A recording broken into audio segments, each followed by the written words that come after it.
Hello guys, आपका मेरे YouTube channel पर एक बार और बहुत बहुत स्वागत है। और अभी जो है हम लोगों ने पिछले वीडियोज में देख चुके हैं कि हमारा क्या होता है चर, अचर और पूर्णांक, परिमेय संख्या, ये सारी चीज़ों को हमने अच्छे से डिस्कस किया, बहुपद को भी। ठीक है, तो अब आगे के जो भी चीज़ें हैं उसको हम आज के लेक्चर में डिस्कस करेंगे। ठीक है, तो अभी एक थोड़े से कुछ चीज़ें हैं जो मैं परिमेय संख्या के बारे में डिस्कस करूँगा, उसके बाद से परिमेय व्यंजक के बारे में, फिर कुछ क्वेश्चंस को करेंगे। ठीक है, और कभी कभी ऐसा हो सकता है कि कुछ चीज़ें जो है आपको इसी लेक्चर में पूरी तरह से ना समझ में आए। आप जो है ऐसा ना सोचें कि आपको अच्छे से समझ में नहीं आया, क्योंकि हो सकता है कि उसको एक लेक्चर या 2 लेक्चर बाद फिर मैं कुछ कवर करूं। ठीक है, कुछ इंपॉर्टेंट चीज़ें उसके बारे में मैं कवर करूं, थोड़ा और डिटेल में कवर करूं। तो आप जो है लेक्चर्स को अच्छे से कवर करते रहिए, देखते रहिए, क्योंकि हो सकता है कि वो इन चीज़ों को मैं डिटेल में आगे डिस्कस करूँ। ठीक है, तो अभी जो है मैं बात करूँगा परिमेय संख्या। ठीक है, तो आपको पता होगा कि परिमेय संख्या कैसे, हम कौन सी संख्या परिमेय संख्या होगी। तो मैंने वहाँ पर बताया था कि अगर एक p है और एक q है, अगर p भी एक पूर्णांक है और q भी एक पूर्णांक है, तो इनको अगर हम p बटा q के रूप में लिखते हैं तब एक परिमेय संख्या होगी। तो क्या होगी? परिमेय संख्या। लेकिन यहाँ पर जो q की वैल्यू 0 नहीं होनी चाहिए, ये एक बहुत जरूरी कंडीशन थी। ठीक है, तो मैं आपसे पूछता हूँ कि क्या जो है जो एक पूर्णांक है या फिर ये परिमेय संख्या है। इसको आप वीडियो को पॉज कीजिए और पॉज करके एक बार इसके बारे में सोचिए और फिर अपना जवाब खुद देखिए और मेरे जवाब से एक बार मैच कीजिए। ठीक है, तो आप सबने बोल दिया होगा कि 2 जो है एक पूर्णांक है। ठीक है, लेकिन क्या ये परिमेय संख्या है या नहीं है? तो कुछ लोगों ने हो सकता है जवाब दिया हो, कुछ लोगों ने नहीं दिया हो, कुछ लोग अभी समझ नहीं पाए हो। लेकिन कोई बात नहीं, आप भी अभी शुरू कर रहे हो तो एक बार मेरे साथ सोचिए और फिर देखिए। यहाँ पर जो 2 है इसको हम किस तरह और लिख सकते हैं? 2/1 लिख सकते हैं। परिमेय संख्या कैसे लिखी जाती है? p बटा q के रूप में। ऐसे दिखने में तो नहीं लग रही है, p बटा q नहीं है। ठीक है, क्योंकि अगर इसको हम सिर्फ 2 देख रहे हैं तो अगर एक संख्या सिर्फ मान रहे थे, कई संख्या है वो p है बस। ठीक है, q नहीं आपको दिख रहा है जो बटा में है। तो हम क्या करते हैं, कोई भी संख्या के नीचे अगर 1 से भाग देंगे तो उतना ही आएगा। तो हम क्या लिख दें? 2/1, क्योंकि अगर हम 5 में भी 1 से भाग देंगे कितनी बार जाएगा? 5 बार। तो हमें क्या मिलेगा? 5/1 बराबर 5 मिलेगा। तो सेम चीज़ है, वही हमने यहाँ पर किया है कि 2 में 1 का भाग देंगे तो 2 मिलेगा। अब देखिए जो 2 है वो क्या हो गया आपका p और 1 क्या हो गया? q हो गया। और इसको हमने कैसे लिख दिया? p बटा q के रूप में लिख दिया। और q जो है, q की वैल्यू क्या है? 1 है, 0 के बराबर नहीं है 1, यानी ये क्या है? परिमेय संख्या भी, यानी पूर्णांक भी है और परिमेय संख्या है। ठीक है, यानी कि जो भी आपके पूर्णांक होंगे वो क्या होंगे? परिमेय संख्या होगी। बस क्या होगा आपका यहाँ पर बटा 1 लिख देंगे और वो p बटा q के रूप में हो जाएगा। ठीक है, तो एक सवाल और मेरा है कि क्या पाई, आप सबको पता होगा पाई के बारे में, और इसकी वैल्यू क्या आप लिखते हो कि 22/7। तो मैं पूछ रहा हूँ कि क्या ये पूर्णांक है या परिमेय संख्या है? इस परिमेय संख्या नहीं है। जो परिमेय संख्या नहीं होगी वो क्या होगी? अपरिमेय उसको बोलते हैं। ठीक है, उसको क्या बोलते हैं? अपरिमेय। जो इसके बारे में हम पूछ रहे हैं कि परिमेय संख्या है नहीं है, पूर्णांक है नहीं, तो आप पूर्णांक को पता करने के लिए क्या करोगे? भाग दोगे तो 3 दशमलव कुछ आएगा। तो जब दशमलव आ गया तो आपको पता होगा कि ये पूर्णांक नहीं है, क्योंकि पूर्णांक में दशमलव के बाद 0 होता है और यहाँ पर दशमलव के बाद 0 नहीं आएगा, दशमलव के बाद कुछ और आएगा। कितना आएगा? 21 और 1 4, इस तरह से कुछ आएगा। ठीक है, तो ये पूर्णांक नहीं है। अब दूसरी बात, परिमेय संख्या है नहीं है।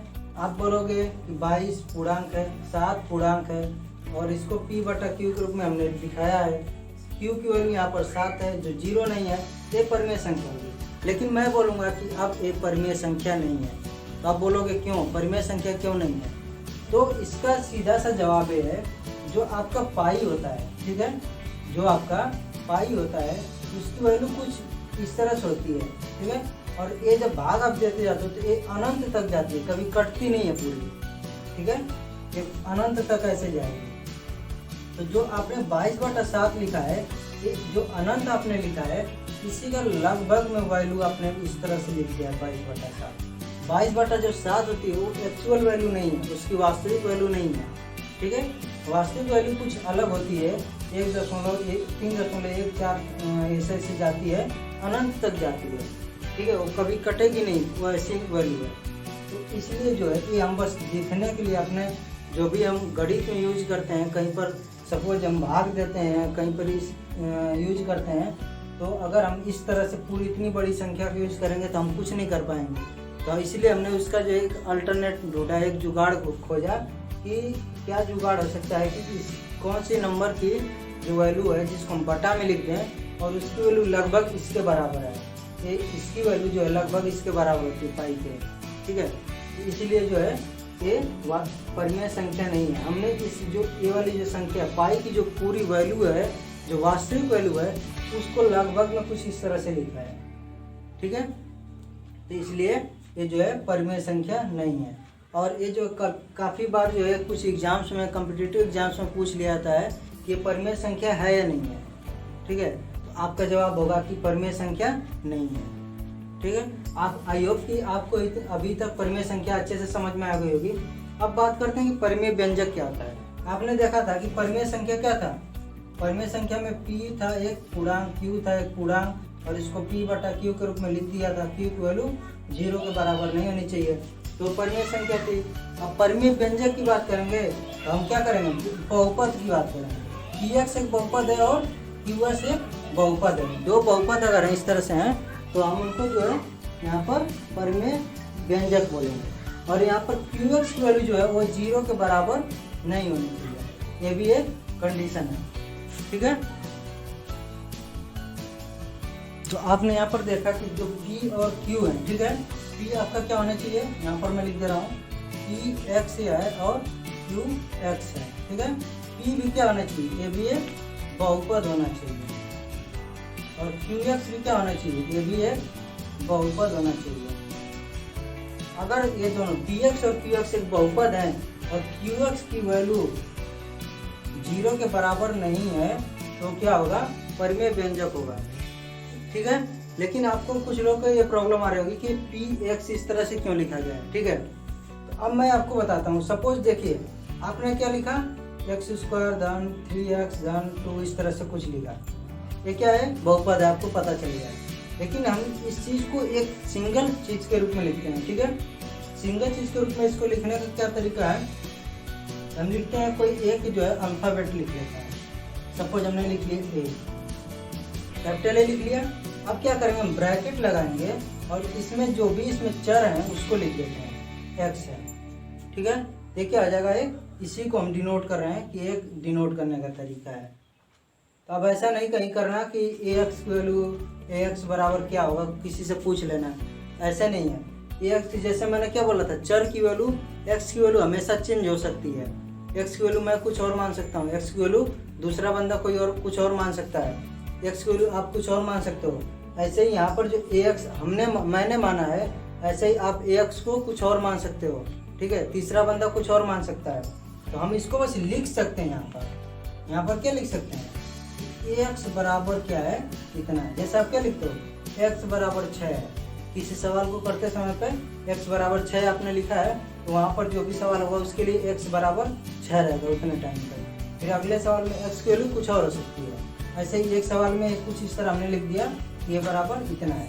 यानी कि जो x की वैल्यू है, एक x क्या है, x जो है चर है, और चर जो है x का एक बहुपद है, जिसको हमने यहाँ पर पूरा इस तरह से विस्तार में लिखा है, ठीक है। ऐसे ही qx है, तो qx का मतलब क्या होगा कि ये एक बहुपद है जिसमें चर क्या है, x है, ठीक है। इतना समझ में आ गया। अब हम कुछ एग्जांपल इसके देखते हैं कि परिमेय व्यंजक कौन कौन है, कौन कौन नहीं है। तो परिमेय व्यंजक को आपको देखने के लिए आपको सबसे पहले क्या आना चाहिए कि आपको बहुपद देखना आना चाहिए। अगर आपको बहुपद देखने नहीं आ रहा तो आप जो है परिमेय व्यंजक नहीं बता पाओगे। तो मैंने पिछले वीडियो में इस चीज़ को कवर किया है, अगर आपको देखना है तो पिछली वीडियो को जरूर देख लें, जिससे आपको परिमेय व्यंजक के बारे में अच्छे से जो भी डाउट है वो क्लियर हो जाए। यहाँ पर देखिए आपका क्या है, यहाँ पर एक इसके बारे में पूछा गया परिमेय व्यंजक है नहीं है। तो परिमेय व्यंजक के लिए क्या चाहिए, सबसे पहले देखना आपको कि दोनों अंश और हर अलग अलग ये बहुपद है नहीं।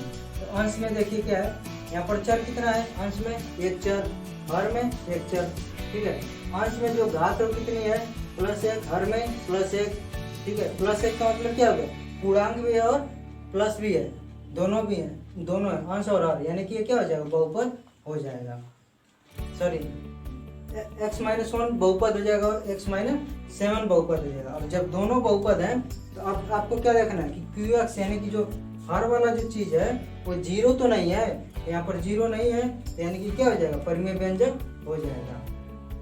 अब दूसरा क्या है, 2x + 1 और बटा में है 3x² + x - 1। अब इस चीज को आप क्या करोगे, एक बार आप अंश को देखो, ठीक है। अंश को जब आप देखोगे तो क्या है, यहाँ पर अंश बहुपद है नहीं, यही पहले चेक करोगे। तो इसको चेक करने के लिए यहाँ पर एक चर है, यहाँ पर +1 घात है, यानी पॉजिटिव भी है, धन भी है और पूर्णांक भी है। तो यानी कि ऊपर वाला बहुपद है। नीचे वाला हर को देखेंगे तो इसमें भी एक ही चर है, एक से जो कि, और यहाँ पर 2 घात है, यहाँ पर 1 घात, धन भी है और पूर्णांक भी है। तो नीचे वाला भी बहुपद है, यानी कि अब देखेंगे नीचे वाले 0 है नहीं है, यहाँ पर 0 नहीं है, तो भी बहुपद हो जाएगा, सॉरी ये भी परिमेय व्यंजक हो जाएगा।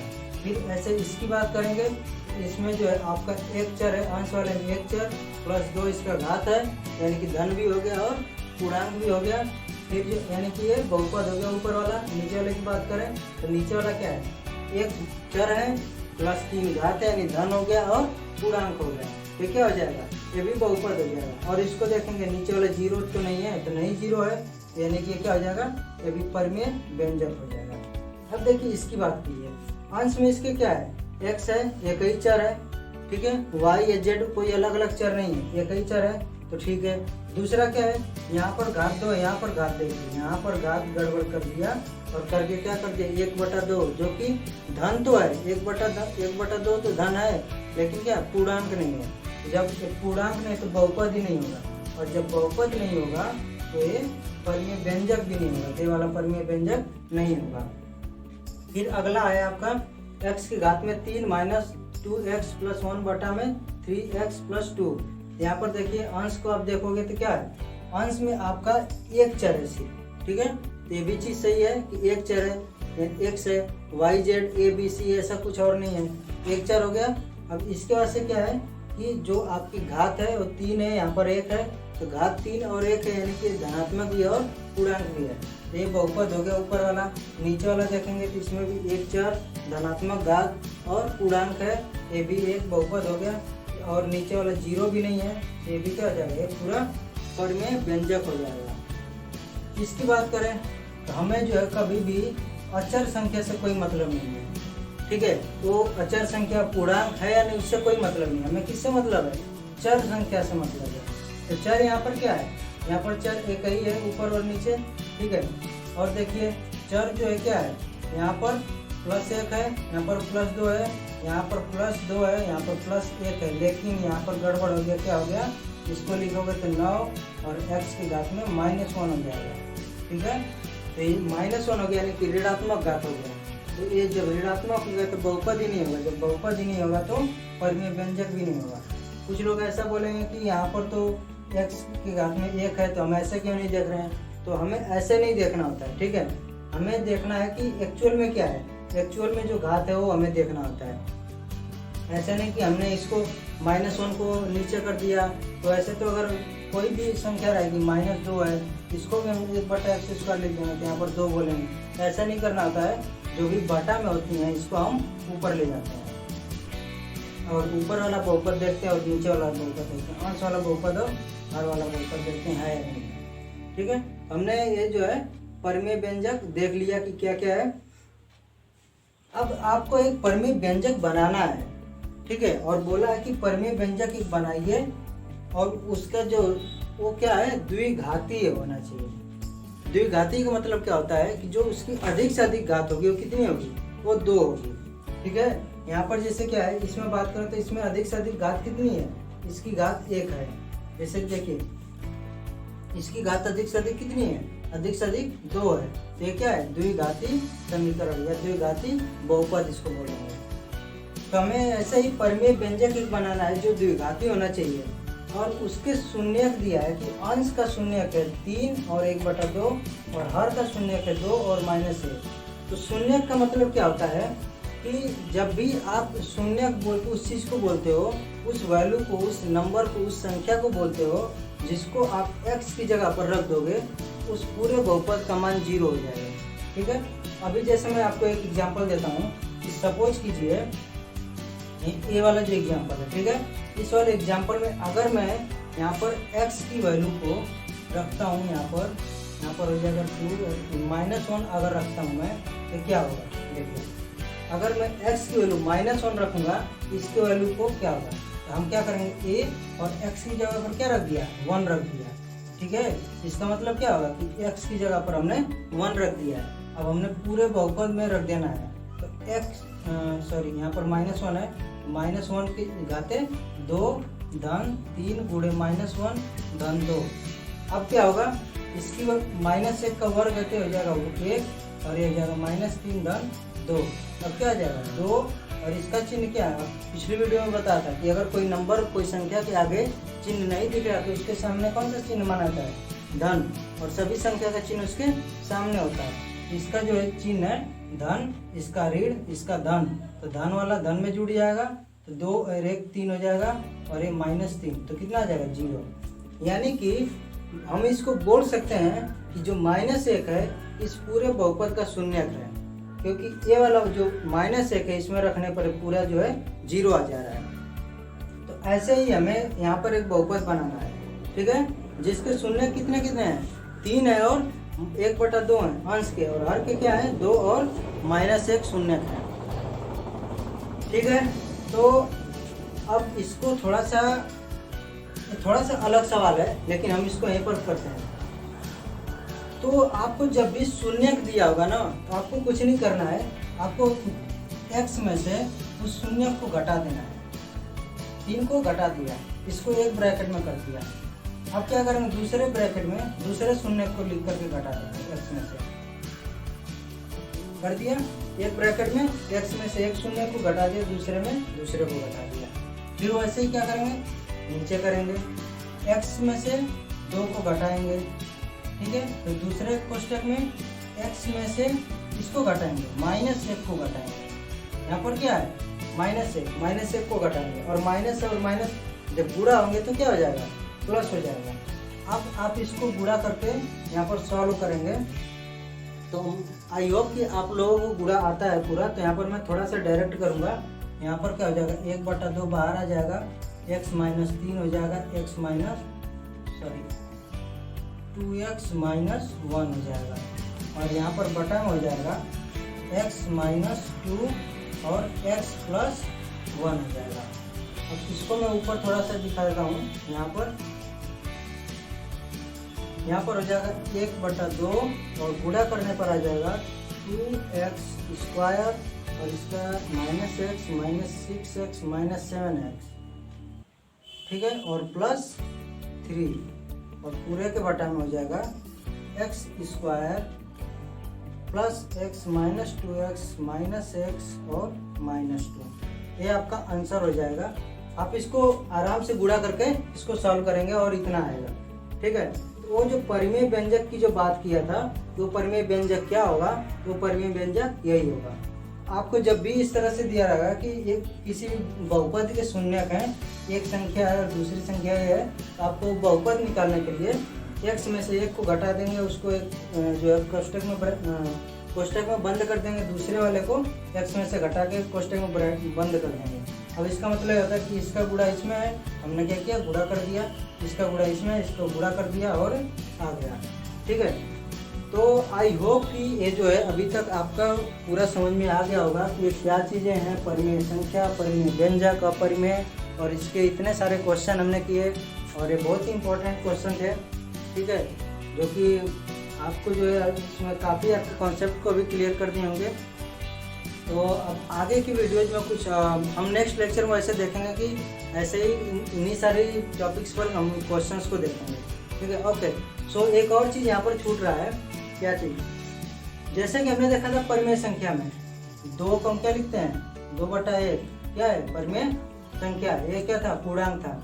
ऐसे हम बहुपद कोई लिख सकते हैं, ठीक है। बहुपद क्या है, बहुपद को बटा 1 लिख देंगे, यानी कि क्या हो गया, px हो गया, qx हो गया, ठीक है। ये भी जो क्या है, ये दोनों एक, यहाँ पर ये जो 1 है, आप बोलोगे बहुपद नहीं है, लेकिन इसको हम x की घात में 0 लिख देंगे। ये कुछ इस तरह से हो जाएगा और ये परिमेय व्यंजक हो जाएगा, ठीक है।